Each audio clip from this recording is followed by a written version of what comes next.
Hey there, Dr. G at FCMW here in Hollywood, Florida. Got a hot take on an article that I came across after work today, May 30th, 2023. And it looks like a very prominent figure, a public figure, who, well, if you watch basketball, watch the NBA, watch TNT, that crew is pretty awesome. And, you have Shaq, and you've got Kenny, you've got Ernie, and you have our guy, Charles Barkley, who, a lot of us have followed for years and years, ever since he was in the league, played with the Sixers and everyone else. And one of his things after, becoming, well, even when he was in the league, he was known as the round mound of rebound for his proclivity of being a little bit, heavier on the heavier side. But he's a Hall of Famer, really, really good at rebounding and scoring. And he was just a superstar.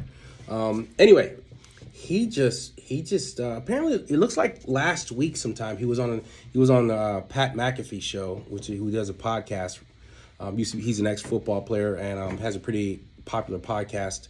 And Charles Barkley revealed that he's down 60 pounds. And I noticed this last time when I was watching the game when the Heat finally won Game 7 against the Celtics. I watched after the game, which was going to be the TNT, the broadcast team's last.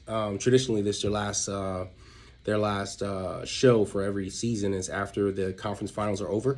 So I was looking at him and I'm like, man, he's not really fitting his jacket the way usually he's fills it up. So it's kind of loose on him. Well, he looks like he's lost a couple pounds, but he revealed he's down 60 pounds in the last 6 months. And he's been, dieting, which is always, the mainstay of treatment of losing weight, exercising. He has 2 hip replacements in the last 6 years, I believe, 6 or 7 years.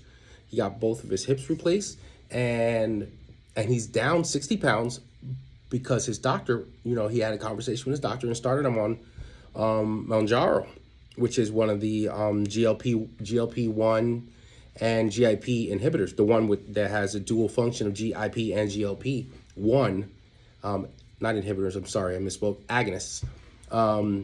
And yeah, pretty revealing. I mean, that's 60 pounds in 6 months, that's 10 pounds a month. I'm assuming, he's tolerating pretty well. He didn't say anything about any of the side effects, like nausea, vomiting, dehydration. So he's doing really well, man. And I mean, down 60 pounds in 6 months is really, really good news. I mean, for him, long term, he even says it himself. He's really colorful. If you don't know Charles, he uses some colorful terms, but he seems like a lovable guy. He can rub some people the wrong way. So yeah, he's down to he wants to get down to 270. He played at 250. When he played, well, he get a little bit shorter as you get older, but he was 6'6", 250. His playing weight around 245, 250, and he's trying to get down to 270, which would ultimately represent an 80-pound turnaround for him from 352 down to 270. Looking around 80 pounds almost. So that's amazing. So if at this rate, if he's gotten down 60 pounds in 6 months, we're probably, he's probably going to be there in a couple months. Probably by August, he should be to a goal almost if he's losing at a rate of 10 pounds a month.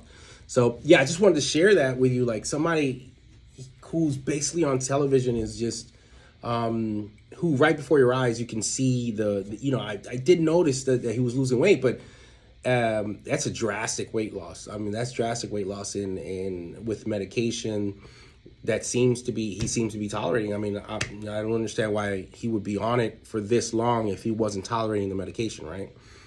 Even if you are seeing positive results, if the side effects are such that you just don't tolerate the medication, you come off, which is why most other weight loss medications have failed traditionally, over the last 50 years or so.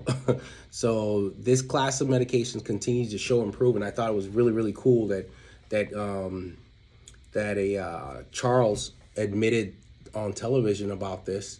Of course, you're going to have folks say, why would he do this? Is he being paid? I don't know. He didn't say he was being paid, which traditionally he should if he is being paid for pushing the medication. I don't know if he has any stock in the medication. I don't know any of that.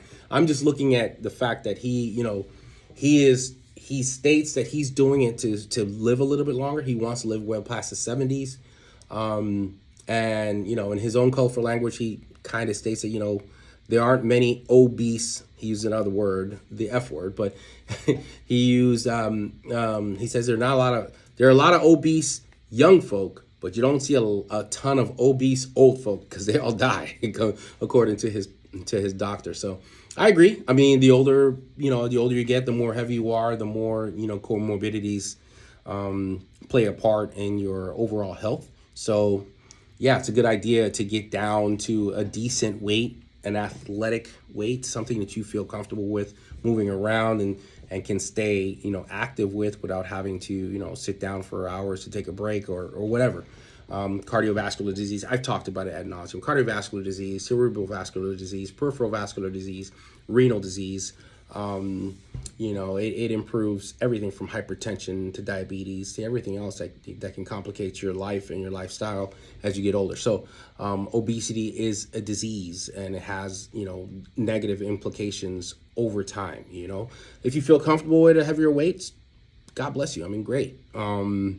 Just know that over time, these things tend to push you towards a more sick, quote unquote sick life from other things, outside of the fact that, most people just don't feel very athletic and very easy or happy to get up off the couch and run around and play with their kids or their grandkids or walk their dog or enjoy the beautiful things in life. So I think this is really, really cool. Something that we are doing here at Florida Concierge Medicine and Wellness has become a little bit more mainstream. Now, you're going to have some negative detractors as well, besides the fact that people are going to say he's pushing the medication. People are still, I jump into comment sections. I don't know. I tend to do that just to see what people are saying about, what the general population, what people think about, these articles that I end up reading. And one of the sentiments that I read over and over is that, he's quote unquote stealing the medications from others who need the medication. I don't know how you can say that. The guy's 352 pounds. I'm not gonna, I'm not his doctor, and I don't have access to his labs, but there's no telling. The man may be a diabetic. He didn't share that, or who knows. But and he's that medication does have an FDA indication for diabetics. So right now, and it looks like they are studying it for, and it looks like by the end of this year or early next year, it should have its own standalone indication for obesity by itself. And like I said, obesity is absolutely a disease. And it needs to be treated. I know that, and we talked about this before as well. The class of medications, GLP-1s, agonists, and the GIPs. Well, that the whole class of GLP-1 agonists. The 7 medications that are out, the class started as a diabetic medication, but there is the indication for obesity. So don't be the guy or the gal standing there saying, no, it's not fair that the obese people are taking this medication, because it also has there's one for sure that's already approved on the FDA side for obesity, and the rest are likely going to get that same indication. So I think the problem at this point is getting the actual manufacturer to manufacture this medication, because obesity is a big, big problem in the United States. So is diabetes. So crank this thing out as much as you can and get it to as many people who want to be on the medication, right? And, people who are on the outside, just, outside looking in and just basically, from the peanut gallery, who have no say in the game, who are neither obese nor diabetics, are just muddying up the water. They're not really adding anything to the conversation, right? So if you're not fighting in this fight, if you don't have a bone to pick in this fight, I think you should just stand back and see what's going on and see how people are getting benefit from this. Be they diabetics, or be they obese patients, or both, because many are both, and they have that need to control both the obesity and the diabetes. So anyway, just thought it was really, really cool. Thought I'd jump on real quick and give you a quick video. I'll leave this up for, a little while on the IG, and probably, I don't know, take it down. It depends on what type of engagement we get off of this. If you have any questions, drop them down below in the comment section, or hit us on the DM as usual. Anyway, it's Dr. G of Florida Concierge Medicine Wellness, FCMW, and have a good night.